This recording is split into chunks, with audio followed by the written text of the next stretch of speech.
जय गुरु जी, शुक्राना गुरु जी। ओम नमः शिवाय। शिव जी सदा सहाय।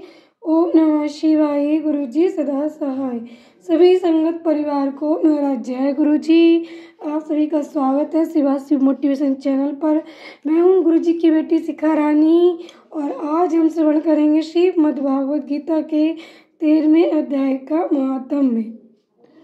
श्री महादेव जी कहते हैं, पार्वती अब 13वें अध्याय की अगाध महिमा का वर्णन सुनो। उसको सुनने से तुम बहुत प्रसन्न होगी। दक्षिण दिशा में तुंगभद्रा नाम की एक बहुत बड़ी नदी है। उसके किनारे हरिहरपुर नामक रमणीय नगर बसा हुआ है। वहाँ हरिहर नाम से साक्षात भगवान शिव जी विराजमान है, जिनके दर्शन मात्र से परम कल्याण की प्राप्ति होती है। हरिहरपुर में हरि दीक्षित नामक एक श्रोत्रिय ब्राह्मण रहते थे, जो तपस्या और स्वाध्याय में संलग्न तथा वेदों के पारगामी विद्वान थे। उनकी एक स्त्री थी, जिसे लोग दुराचारा कहकर पुकारते थे। इस नाम के अनुसार ही उसके कर्म भी थे। वे सदा पति को कुवाच्य कहती थी। उसने कभी भी उनके साथ शयन नहीं किया।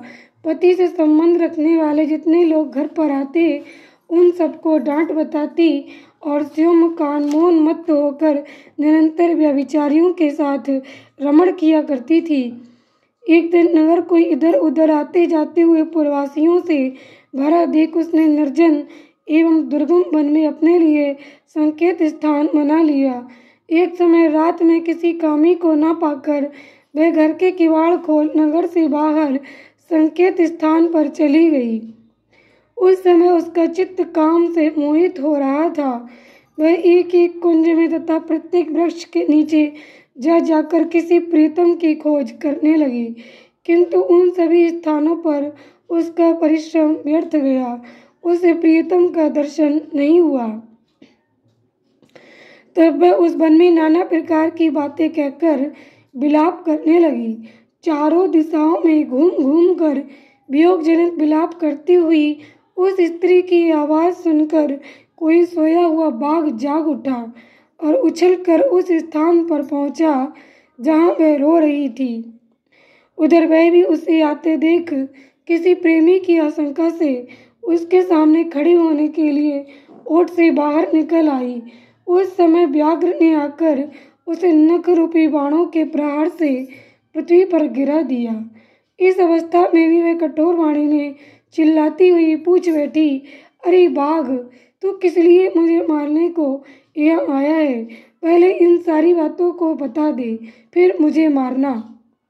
उसकी ये बात सुनकर प्रचंड पराक्रमी व्याघ्र क्षणभर के लिए उसे अपना ग्रास बनाने से रुक गया और हंसता हुआ सा बोला, दक्षिण देश में मलापहा नामक एक नदी है। उसके तट पर मुनिप्रणा नगरी बसी हुई है।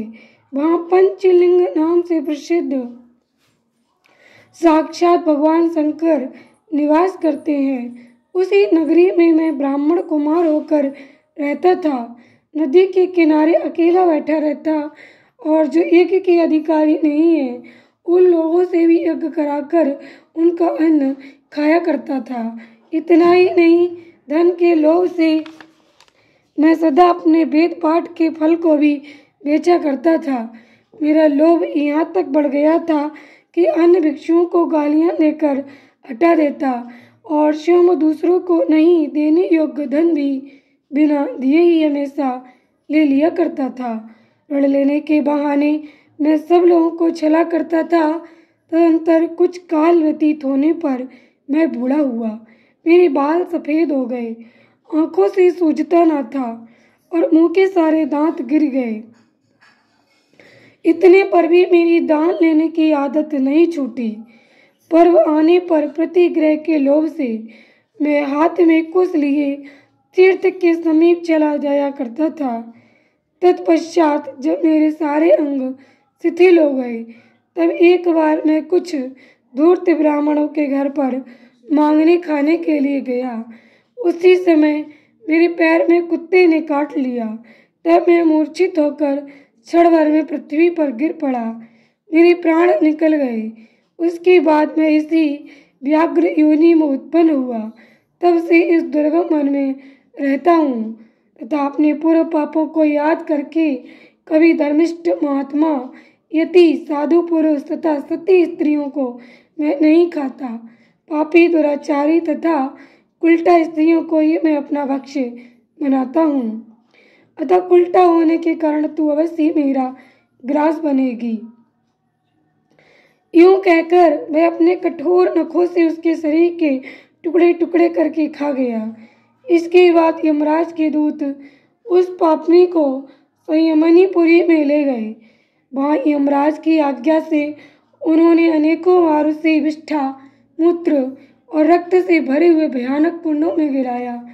करोड़ों कल्पों तक उसमें रखने के बाद उसे वहाँ से ले आकर 100 मनवंतरों तक रौरव नरक में रखा।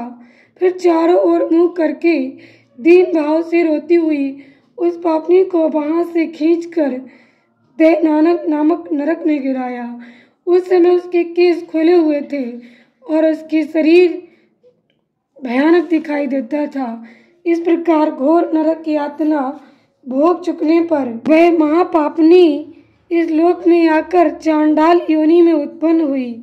चांडाल के घर में प्रतिदिन बढ़ती हुई पूर्व जन्म के अभ्यास से पूर्ववत पापों में प्रवृत्त रही। फिर उसे कोढ़ और राज्य अक्षमा का रोग हो गया। नेत्रों में पीड़ा होने लगी। फिर कुछ काल के पश्चात वह पुनः अपने निवास स्थान हरिहरपुर को गई, जहाँ भगवान शिव के अंतापुर की स्वामिनी जम्बिका देवी विराजमान है। वहाँ उसने वासुदेव नामक एक पवित्र ब्राह्मण का दर्शन किया, जो निरंतर गीता के 13वें अध्याय का पाठ करता रहता था। उसके मुख से गीता का पाठ सुनते ही वह चांडाल शरीर से मुक्त हो गई और दिव्य देह धारण करके स्वर्गलोक में चली गई। जय गुरु जी। शुक्राना गुरु जी। जय श्री कृष्णा, जय श्री राधे। ओम नमो भगवते वासुदेवाय। ओम नमः शिवाय। शिव जी सदा सहाय। ओम नमः शिवाय। गुरु जी सदा सहाय। संगत जी, 13वें अध्याय का महात्म्य यहीं पर समाप्त हुआ।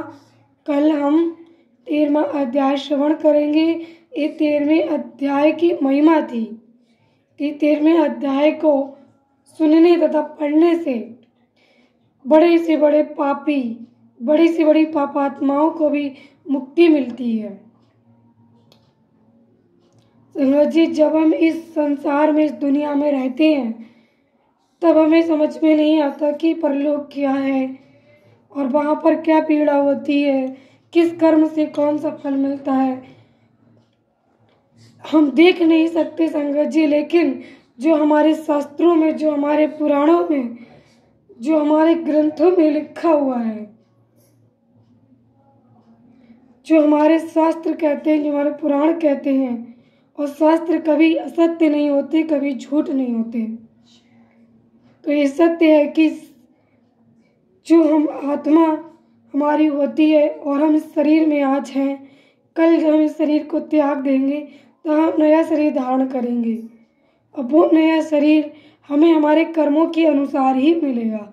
जैसे कर्म हम इस जन्म में करेंगे, उसी के अनुसार हमें दूसरा शरीर धारण करने को मिलेगा। और वही हमारी सोच, वही हमारा जो संस्कार है, जो हमारा इस जन्म में है, यही के संस्कार हमारे दूसरे शरीर में प्रवेश करते हैं और उन्हीं से फिर हम आगे बढ़ते हैं। तो संगत जी, ये जो मनुष्य जीवन है, ये बहुत ही दुर्लभ है। इसमें अधिक से अधिक भगवान के नाम का जप और भगवान की कथाओं का श्रवण करना चाहिए। इससे हमारे पिछले जन्मों के पाप कर्म तो नष्ट होंगे ही और हमारा आगे आने वाला जन्म भी सुखदायी होगा। जय गुरु जी। शुक्राना गुरु जी। अनंतम शुक्राना।